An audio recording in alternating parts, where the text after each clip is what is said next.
आज का योग बहुत ज़बरदस्त और इस विशेष योग के दिन जिसे कि अंगारकी कहते हैं, अंगार की चतुर्थी, कृष्ण पक्ष की चतुर्थी है।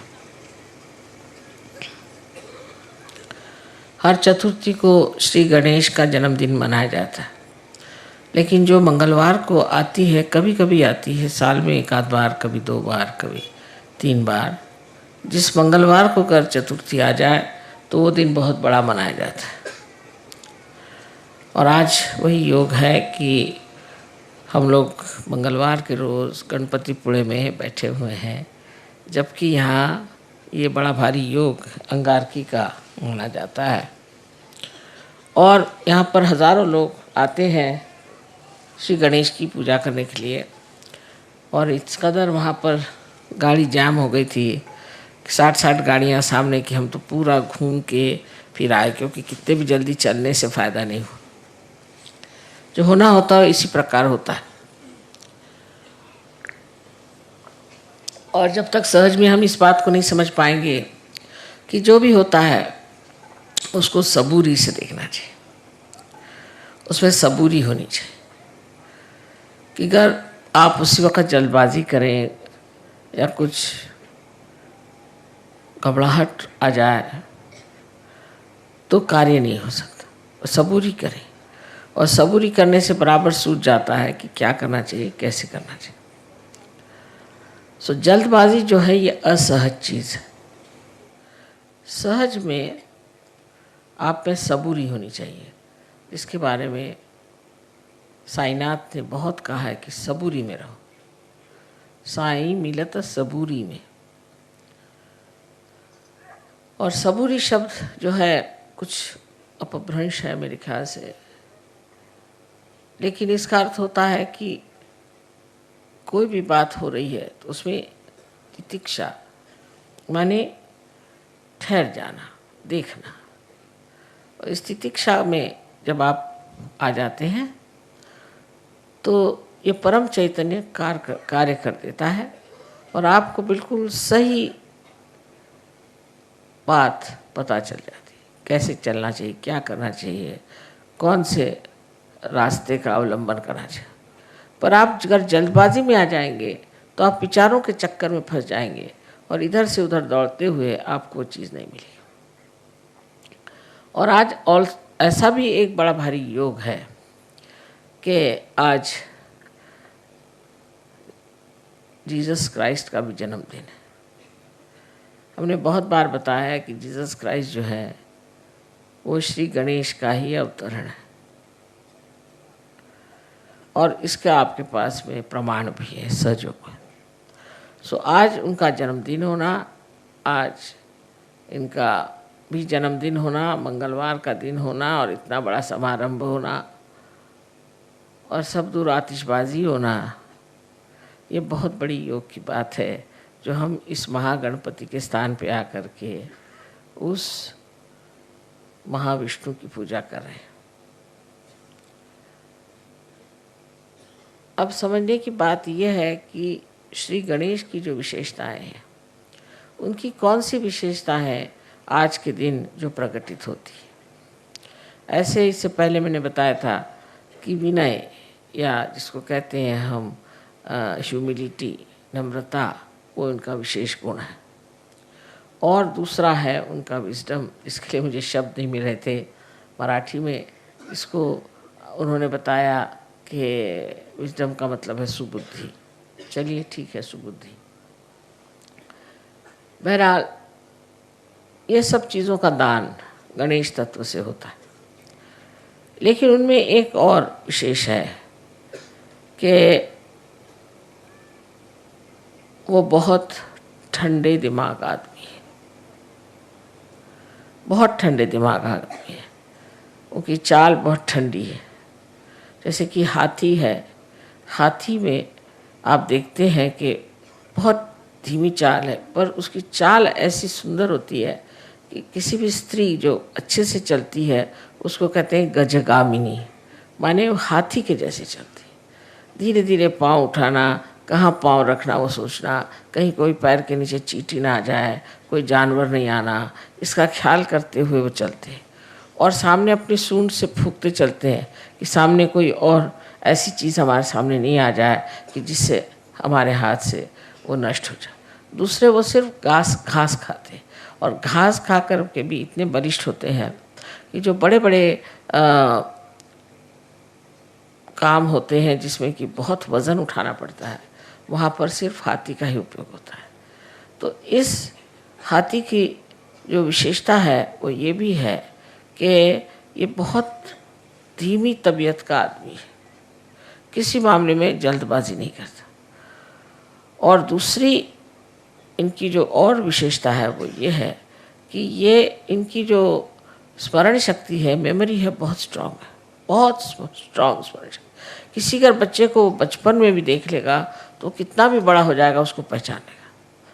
उसी तरह से ये लेफ़्ट साइड में श्री गणेश का कार्य होने के कारण आप भी जानते हैं कि जब आपकी लेफ़्ट साइड कमज़ोर हो जाती है तो आपकी मेमोरी ख़त्म हो जाती है, और इसलिए हम लोग हमेशा लेफ़्ट साइड को उठाते हैं जब मेमोरी ख़त्म हो जाती है। वजह यह है कि आपके अंदर का गणेश तत्व कम हो गया। जब आप राइट साइडेड हो जाते हैं तो आपका लेफ़्ट साइड का जो गणेश तत्व कम होते जाता है। जो आदमी बहुत ज़्यादा काम करते हैं, मेहनत करते हैं, उनकी मेमोरी जो है आप देखिए बुढ़ापे में इतनी ख़राब हो जाती है कि वो खुद को भी पहचान पाते हैं या नहीं, ऐसा प्रश्न पड़ जाता है। इसलिए श्री गणेश का जो एक विशेष गुण है कि उनकी सुबुद्धि तो है ही, पर उस सुबुद्धि के साथ उनकी जो स्मरण शक्ति है वो बहुत तीक्ष्ण है। वो हर एक चीज़ को याद करते हैं, और करना ही पड़ता है, क्योंकि कुंडलिनी पर जो कुछ भी निवेदन होता है, जो कुछ भी इम्प्रिंट होता है, जो लिखा जाता है, वो सब कुछ श्री गणेश ही करते हैं। उनके हाथ में एक कलम होती है, उस कलम से वो लिखते हैं। वो कलम भी उन्हीं का एक टूटा हुआ दांत, उससे वो लिख देते हैं कि आप क्या हैं, आपने क्या तकलीफ़ें उठाई, आप क्या परेशानी उठाई, आपकी खोज में आप कहाँ कहाँ गए, क्या क्या गलतियाँ की, वो सब उसके अंदर वो लिख देते हैं। तो जब वो कुंडलिनी उठने लग जाती है तो जैसे टेप रिकॉर्डर में कोई ख़राबी हो जाए तो कैसे खड़खड़ाने लगता है, ऐसे ही कुंडलिनी की खड़खड़ाहट आप देखते हैं जब आपके चक्रों पे वो गुजरती है, और इसीलिए आपको पता हो जाता है कि इनके ये चक्र खराब है, उनके चक्र खराब है। इस कदर ये बिल्कुल शास्त्रीय साइंटिफिक चीज़ है। तो गणेश तत्व के एक ही गुण नहीं है कि अबोधिता रहे और मनुष्य बहुत निष्पाप रहे, इसी से नहीं होता, पर उसका अनेक गुण है। उसमें से एक गुण ये भी है कि आपके अंदर विजडम होना चाहिए, सुबुद्धि होनी चाहिए, ये जानना चाहिए अच्छा क्या है और बुरा क्या है। अब जो आज की अंगारिका जो है, अंगार की जो आज की विशेष चतुर्थी मानी जाती है, ये क्या चीज़ है? इसमें ऐसा है कि श्री गणेश स्वयं जो है वो अंगार को ठंडा करते हैं। कुंडलिनी भी देखिए तो एक ज्वाला ही है, जैसे कि कुंडलिनी जो है उसकी प्रक्रिया ज्वाला की भांति है, क्योंकि ऐसे तो सब चीज़ पृथ्वी के तरफ जाती है। आप जानते हैं कि गुरुत्वाकर्षण से, ग्रेविटी से सारी चीज़ें पृथ्वी की तरफ जाती है, और सिर्फ ये जो ज्वाला है यही ऊपर जाती है। कोई सी भी आग ऊपर की तरफ जाती है और बाकी सब चीज़ें पृथ्वी की तरफ दौड़ती है। ऊर्ध्व गति सिर्फ एक इस चीज़ को मिलती है कि जो अग्नि है, और इसलिए ये जो है ये आपकी अग्नि को शांत कर सकते हैं। ये दो तरह से अग्नि को शांत करते हैं। एक तो ये कुंडलिनी को शांत कर देते हैं, कुंडलिनी को ये बता देते हैं कि इस आदमी में ये दोष है, ये तकलीफ़ें हैं, कोई हर्ष नहीं, तो भी आप इनको पार कराइए, क्योंकि कुंडलिनी का बालक श्री गणेश और जो आप में बालक है वो श्री गणेश है। तो वो उसी आत्मीयता से उस कुंडलिनी को समझा देता है कि तुम तो माँ हो और मैं चाह रहा हूँ कि मैं इनमें जागरूक हो जाऊँ, तो तुम मेरी मदद करो। और वो इस तरह से शांत हो जाती है ये सोच करके कि मेरा बालक ही ये चीज़ को मांग रहा है, तो वो अपनी जो भी उनके अंदर गर्मी हो, कुछ हो, उसमें एक तरह से शांति आ जाती है। जैसे कि आपने सुना होगा कि एक बार देवी बहुत नाराज़ हो गई और उन्होंने देखा कि संसार में बहुत कुछ लोग बहुत गलत काम कर रहे हैं, और उसे इतनी तकलीफ़ हुई, इतना संताप हुआ कि ये सारी सृष्टि जो मैंने बनाई इसको ही मैं नष्ट कर देती हूँ। तो उन्होंने ये सोच करके और सब दूर संहार की स्थिति बना ली और बहुत नाराज़ हो गई। और जब उनका नृत्य शुरू हो गया तब श्री महादेव ने ये सोचा कि देवी तो इतनी नाराज़ है, क्रुद्ध हो गई, अब सब संसार नष्ट ही हो जाएगा, तो इसका इलाज क्या है। तो उन्होंने उन्हीं का बच्चा जो कि कार्तिकेय था उसको देवी के पैर के नीचे डाल दिया। उस पर पैर रखते ही उनकी इतनी बड़ी जीभ निकल आई, ये मैं क्या करूं। जो इतनी क्रोध से लाल थी वो भी उस बच्चे को देख करके एकदम शांत हो गई। इसी प्रकार ये हमारी कुंडलिनी को एक प्रकार से शांत कर देते हैं कि तुम अपने बालक को जन्म दे रही हो, इस वक्त नाराज़ी ठीक नहीं किसी भी तरह से। कभी कभी तो कुंडलिनी को हमने इतना सताया होता है क्योंकि गलत गुरुओं के पास गए या कुछ गलत हम लोगों ने भी काम किए, तो बेचारी कुंडलिनी लस्तम पस्तम बिल्कुल रहती है। उसका भी आधार सिर्फ श्री गणेश है जो उसको ढकेलते हैं ऊपर की तरफ। श्री गणेश की शक्ति से ही कुंडलिनी ऊपर उठ सकती है, इसीलिए उनको अंगार कहते हैं, क्योंकि वो अपनी शक्ति कुंडलिनी को दे देते हैं। और कुंडलिनी में जो आग है या जो उसकी ज्वालाएं उठती हैं वो शांत है। आपने कभी सुना नहीं होगा कि इस तरह की शांत भी ज्वालाएं होती हैं। एकदम शांत ज्वालाएं हैं, सप्त रंग की होती हैं और एकदम शांत ज्वालाएं हैं और सहस्त्रार में आपको दिखाई देती है ये कितनी शांत है। ये सारा कार्य श्री गणेश ने किया हुआ। तो एक प्रकार वो आपका भी गुस्सा कम कर सकते हैं, आपकी भी नाराज़गी दूर कर सकते हैं। और जब हम नाराज़ हो जाते हैं तो उसमें हम बहक जाते हैं और हमें याद ही नहीं रहता कि हमें क्या करना चाहिए क्या नहीं करना चाहिए। उसमें हम किसी को मार सकते हैं, पीट सकते हैं, किसी को खून कर सकते हैं, कुछ भी कर सकते हैं। उस वक़्त जो कंट्रोल होता है वो सिर्फ श्री गणेश से होता है और श्री गणेश जो है आपके गुस्से को ठंडा कर देते हैं। अब देखिए कि ईसा मसीह भी उसी तरह के हैं कि उन्होंने ये बताया कि सबको क्षमा कर दो, जिसने तुम्हें तकलीफ़ दी उसके प्रति तुम गुस्सा करते हो, पर अगर तुम सबको क्षमा करना एक बार सीख लो कि सबको क्षमा कर दी। जिन्होंने उनको इतना अपमान करके, इतना सता करके और सूली पे चढ़ाया, उनके लिए भी उन्होंने परमात्मा से, अपने पिता से कहा कि हे पिता इनको क्षमा कर दो, क्योंकि ये जानते नहीं हैं कि ये क्या करें। ऐसे जब ईसा मसीह ने कहा तो आप सोचिए जिस लोगों ने उनको क्रूस पे चढ़ाया, इतना परेशान कर दिया, उनके लिए भी उन्होंने इतनी क्षमा की वृत्ति ली। सो ये उनका एक चरित्र है, एक स्वभाव है। और दूसरा भी ईसा मसीह का चरित्र ऐसा है कि जब लोग उनके मंदिर के सामने बैठ करके और चीज़ें बेच रहे थे, जैसे अपने यहाँ भी हैं, मंदिरों में लोग जाते हैं तो वहाँ चीज़ें बेचते हैं और वही चीज़ चढ़ाते हैं, जैसे एक नारियल को चढ़ाया फिर ला के उसको बेचते हैं, मैंने उसका बिजनेस बना लेते हैं। तब उन्होंने हाथ में एक खंडर लेके सबको मारा और कहा कि तुम ये बिजनेस नहीं कर सकते, तुम्हें अगर करना है तो ठीक है, जो कुछ भी है वो स्वच्छ तरीके से होना चाहिए। ये नहीं कि जो आप भगवान को चढ़ा रहे हैं उसको लाकर फिर बेच रहे हैं, जो हार भगवान को चढ़ा रहे हैं उनको लाकर फिर बेच रहे हैं, इस तरह की चीज़ उन्होंने कहा बिल्कुल ही गलत बात है। और इतना उन्हें क्रोध आया कि उन्होंने हाथ में हंटर लिया और उसको सबको तड़ातड़ मारना शुरू कर दिया। ये दूसरी साइड है। ऐसे ही श्री गणेश की भी एक दूसरी साइड है। दूसरी साइड गणेश की ये है कि जिस वक्त कोई भी राक्षस या दुष्ट आपको परेशान करेगा या तंग करेगा तो वो गणपति है, माने गणों के वो राजा है, तो वो उन राक्षसों को और दुष्टों को नष्ट करते हैं, उनको एकदम उनका सर्वनाश कर देते हैं। आपको कुछ कहने की ज़रूरत ही नहीं है, आपको कुछ बताने की ज़रूरत नहीं, वो खुद ही आपके साथ लगे हुए हैं गण लोग और वो ऐसे लोगों को ठीक ही कर देते हैं जो आप लोगों को तंग करें। सहयोग में आप लोग जान लीजिए कि आप पूरी तरह से सुरक्षित हैं और आपको कोई भी नहीं दुख दे सकता। हाँ, अगर आप सहयोग में हैं तो आपके गण जो हैं वो चारों तरफ घूम रहे हैं और वो यहाँ भी पधारे हैं और वो हर समय आपके ऊपर अपनी सुरक्षितता का उन्होंने पूरी तरह से आपके ऊपर अपना आच्छादन डाल दिया, पूरी तरह से आपको ढक लिया। आपको कोई भी तरह की तकलीफ परेशानी नहीं हो सकती। फिर आप उसको चमत्कार कहते हैं, माँ किस तरह से मैं बच गया, पता नहीं क्या हुआ, मैं कैसे बच गया। ये सब गणों का काम है। और गण ये कार्य जब करते हैं तब समझ लेना कि आप वाकई में एक सहयोगी हैं।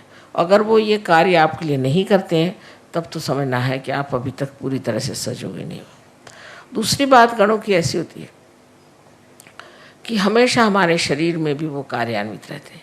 शरीर से बाह्य की चीज़ें जो करते हैं वो सिर्फ आप जब पार हो जाते हैं, जब आपका संबंध परमात्मा से हो जाता है, तब वो आपका शरीर और आपके सब धन और आपकी सब चीज़ें, बच्चे, सबको संभालते हैं।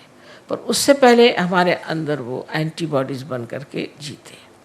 और ये जो एंटीबॉडीज़ होती हैं यही हमें रोगों से बचाती है और उससे हम लड़ झगड़ सकते हैं। तो इसका चक्र जो है सेंटर हार्ट, यहाँ पर स्टर्नम करके जो हड्डी है उसके अंदर शुरू में होता है। 12 साल तक ये एंटीबॉडीज़ तैयार होती हैं और वो फिर सारे शरीर में दौड़ करके तैयार रहते हैं। जब भी कोई परेशानी होगी तो स्टर्नम हिलने लग जाएगा और उसके हिलते ही जैसे रिमोट कंट्रोल होता है इस तरह से इनको पता हो जाता है। और ये फिर उस आने वाले कोई भी जो आदमी आपके ऊपर आक्रमण कर रहा है या कोई सी भी चीज़ आक्रमण कर रही है, कोई वायरस आ रहा है या किसी भी तरह का कोई रोग आपके अंदर घुस रहा हो, उससे ये लड़ते हैं। और जब आप माँ के विरोध में कार्य करते हैं, माँ के विरोध में काम करने का मतलब है नैतिकता से गिर जाना। पिता के विरोध में जाने का मतलब है कि आप कार्यशील न हो, कार्यक्षम न हो, आप कार्यकर्ता न हो, आप में आलस्य आ जाए। ये तो पिता के खिलाफ पाप है। लेकिन माँ के खिलाफ पाप है जहाँ आप अपनी नैतिकता को खो देते हैं। जिन्होंने अपनी नैतिकता को खो दिया है ऐसे लोगों का ये चक्र बहुत कमज़ोर हो जाता है और इसीलिए फिर ये चक्र जो है इसको ठीक करने में बड़ी मुश्किल हो जाती है। और जो लोग इस तरह से गिर जाते हैं और उनका ठीक होना भी मुश्किल हो जाता है, जैसे एड्स की बीमारी है या इसी तरह की जो बीमारियां हैं जिसे कि हम गुप्त रोग कहते हैं, ये सारे गुप्त रोग अनैतिकता से आते हैं। और ये अनैतिकता के रोग जो हैं किसी तरह से भी ठीक नहीं हो सकते जब तक आपके गणेश तत्व ठीक नहीं हो जाएगा। इसलिए समझ लेना चाहिए कि हमें अपने अनैतिकता से अपने सारे व्यक्तित्व को, अपने सारे जीवन को पूरी तरह से आडोलित रखना चाहिए। पूरी समय उसमें पवित्रता में डूबे रहना चाहिए। ये जो पवित्रता है उसके बारे में ईसा मसीह ने बहुत बढ़कर बात कही है, क्योंकि आज्ञा चक्र पे उनका स्थान है।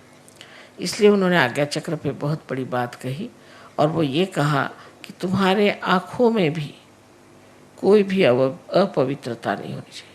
Thou shalt not have adulterous eyes। आँखें भी ऐसी हों, वो भी निर्मल होनी चाहिए, क्योंकि आँखें निर्मल कर नहीं है तो ईसा मसीह वहाँ नहीं है। लेकिन देखिए परदेश में हम देखते हैं कि हर एक ईसा को मानने वाले लोग सबकी आंखें बहुत ख़राब है। इस औरत की तरफ देख, उस औरत की तरफ देख, उस तरफ देख, फिर औरतें भी ऐसी आदमियों की तरफ देख, उनकी आंख ऐसी चलती रहती, कभी आंख स्टेडी नहीं रहती।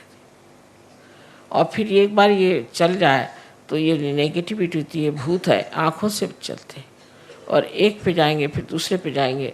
उसका कोई खेल ऐसा है कि उस खेल में कोई मज़ा तो नहीं आता, पर वो खेल ही अपने आप ही चलते रहता है और आदमी इसी में पागल हो जाता है। तो ईसा मसीह ने भी पवित्रता की अति सूक्ष्म बात कह दी कि तेरी आँख भी अपवित्र नहीं होनी चाहिए। किसी की और तेरी आँख से भी तुम अपवित्रता के भावना से न देखो। ये बात उन्होंने कही, जैसे कि ये पवित्रता का ही पूरा स्रोत है, इसलिए उन्होंने पवित्रता की बात की। ईसा मसीह ने ज़्यादातर पवित्रता की ही बात की है। जहाँ जहाँ बात की है वो ज़्यादातर कि आप अपने को कैसे पवित्र रख सकते हैं और कैसे आप नैतिकता के बल पर खड़े हो सकते हैं। सो सहयोग में, सहज में सब होता है जब आप गणेश जी को पूर्ण तरह से वर्ण करते हैं और गणेश जी को मानते हैं कि ये शक्ति हमारे अंदर आ जाए। ऐसे तो हर एक चक्र पे गणेश का स्थान है, और मैं हमेशा कहती हूँ कि हर एक चक्र पे एक वाइस चांसलर बैठे हुए हैं, चांसलर साहब बैठे हैं। जब तक ये सर्टिफिकेट नहीं देंगे तब तक कुंडली चढ़ेगी नहीं, और हर चक्र पे ये काम करते। तो आज के इस योग की मैंने बात बताई कि उनका जो दूसरा स्वभाव है कि जो अंगार है, उस अंगार को वो अंगार से भी ठंडा कर सकते हैं, वो पूरी तरह से कर सकते हैं। जैसे कि आपने देखा है जिस वक्त में रावण ने श्री राम के विरोध में बात की तो लंका में आग लग गई। तो आपके जो हनुमान जी हैं वो भी मंगलवार ही की उनकी पैदाइश है, और वो उनके पास नवधा शक्तियाँ हैं, उसके साथ ये दोनों ही मिल कर के ऐसे काम करते हैं। और विशेषकर मनुष्य के अंदर का क्रोध हो तो उस क्रोध को कैसे शांत करना चाहिए ये श्री गणेश जानते हैं, और वो फिर इस तरह से उस पर युक्तियाँ करते हैं, उस पर ऐसे ट्रिक्स करते हैं कि वो आदमी एकदम हताश हो कर के और फिर मान जाता है कि मैंने जो किया वो गलत किया, मुझे ऐसा नहीं करना चाहिए।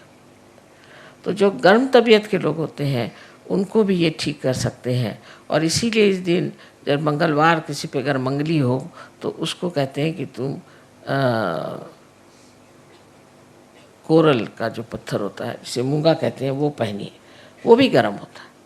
मूंगे का पत्थर पहने गर्मी से गर्मी मारी जाती है।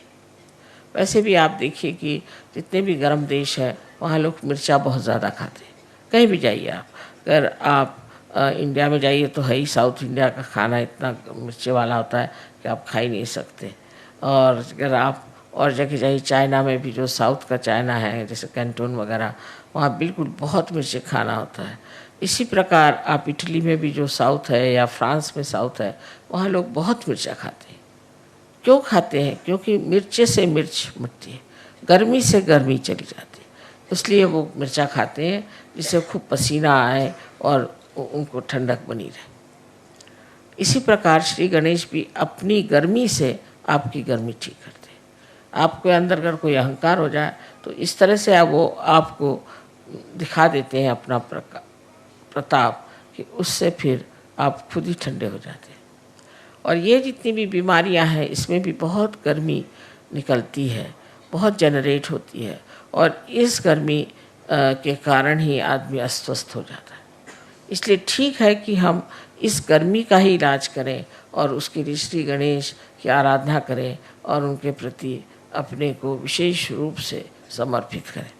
आज का दिन बहुत ही बड़ा मैं सोचती हूँ, जो ये 3 चीज़ों का योग यहाँ हो गया कि आज ही ईसा मसीह का जन्म है, आज ही मंगलवार है, आज ही श्री गणेश का भी जन्मदिन है, और आप लोग सब गणपतिपुरे में आए।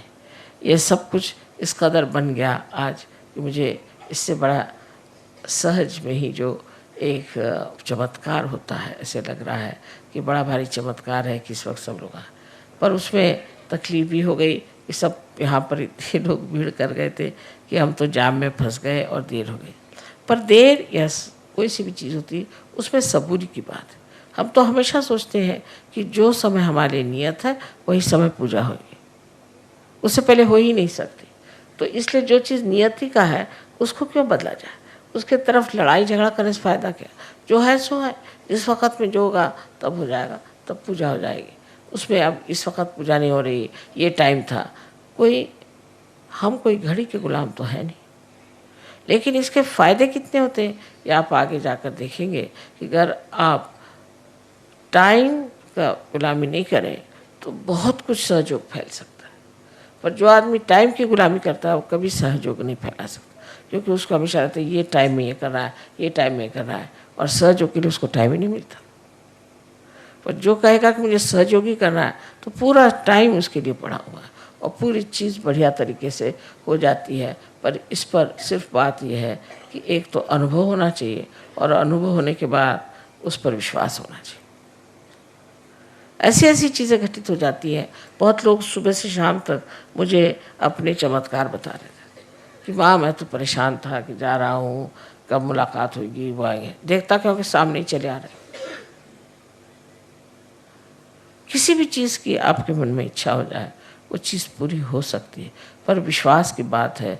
और विश्वास में अंधविश्वास सहयोग में नहीं है, बिल्कुल अंधविश्वास नहीं, श्रद्धा है। जहाँ पर कि हम पूरे दिमाग से सब देखे हैं, जब हमने सब देख लिया और तब भी हम नहीं मानेंगे तो इसे क्या कहा जाएगा? इसे कहा जाएगा कि आप बहुत ही ज़्यादा बेईमान हैं, या आप झूठ बोलते हैं, और या आप महामूर्ख हैं। इनमें से 3 चीज़ें हो सकती हैं कि आप जब सब चीज़ों को देख रहे हैं, उसको जान रहे हैं, वो सब वर्तित हो रहा है, उस पर भी आप उस पर विश्वास नहीं करते, तो फिर आप में कुछ न कुछ खराबी। ये सब देखते हुए आप सोच सकते हैं कि श्री गणेश कितनी बड़ी चीज़ है। और वो इस महाराष्ट्र में 8 अष्टविनायक हैं, जिनकी वजह से इस महाराष्ट्र को बहुत ज़्यादा पुण्य मिला हुआ। लेकिन तो भी लोग इतने पागल हैं, वह इसी के पीछे दौड़ते रहेंगे, यही सब करते रहेंगे, कर्म कांडों में फंस जाएंगे, पर ये नहीं होगा कि सत्य को प्राप्त करें। अब आप लोग बहुत नसीब वाले हैं, बहुत समझदार हैं, जो आप लोगों ने सत्य को खोजा और आपने पा ली। लेकिन अब इसको बनाने के लिए आपको चाहिए कि आप गणेश के गुणों को अपने अंदर ले लीजिए। मैं देख रही थी हज़ारों लोग आए थे गणेश जी की पूजा के लिए। इनमें से कितने लोग गणेश जी को जो मानते हैं, कितने लोग ऐसे हैं जिनमें गणेश जी का कोई भी गुण हो, ऐसा कुछ दिखाई नहीं देता। शराब पिएंगे, आपस में लड़ेंगे, झगड़ेंगे, औरतों को सताएंगे, मारेंगे, पीटेंगे, सब करेंगे, और श्री गणेश के अंगारिका में पहुंच गए। अरे आप जब इतनी बड़ी अंगार है तो आप काहे को आए हैं? इसका कोई विचार ही नहीं करता कि हम किसी चीज़ में विश्वास करते हैं तो उसके गुण हमारे अंदर कितने हैं। हाँ, हमें उन पर बड़ा विश्वास है, हम तो इनकी पूजा करते हैं, हम उनकी पूजा करते हैं। अच्छा, पर तुम्हारे अंदर उसके कौन से गुण हैं? ऐसे कोई सोचता है। लेकिन सच्चाई तो ये है कि अगर आप किसी को मानते हैं तो उनके गुण भी आपके अंदर आने चाहिए, और जब तक ये गुण आपके अंदर नहीं आते तब आपका मानना न मानना बराबर है, उसका कोई फर्क ही नहीं पड़ने वाला। आज हम श्री गणेश की पूजा करने वाले हैं, और श्री गणेश और गौरी की पूजा होगी, और इसमें यही जान लेना चाहिए कि गौरी एक कुंडलिनी ही है, महाकुंडलिनी महागौरी है। और इसका कार्य यह है कि अपने बच्चे को जो बहुत सालों से खोज रहा है उसको आत्म साक्षात्कार प्राप्त कराए, उसका पुनर्जन्म करें। ये इस महागौरी का कार्य है जो आप सबके अंदर स्थित है। इसलिए आज हम सिर्फ गणेश जी और गौरी जी की पूजा करेंगे, और बाद में देवी की पूजा होगी। सबको अनंत आशीर्वाद।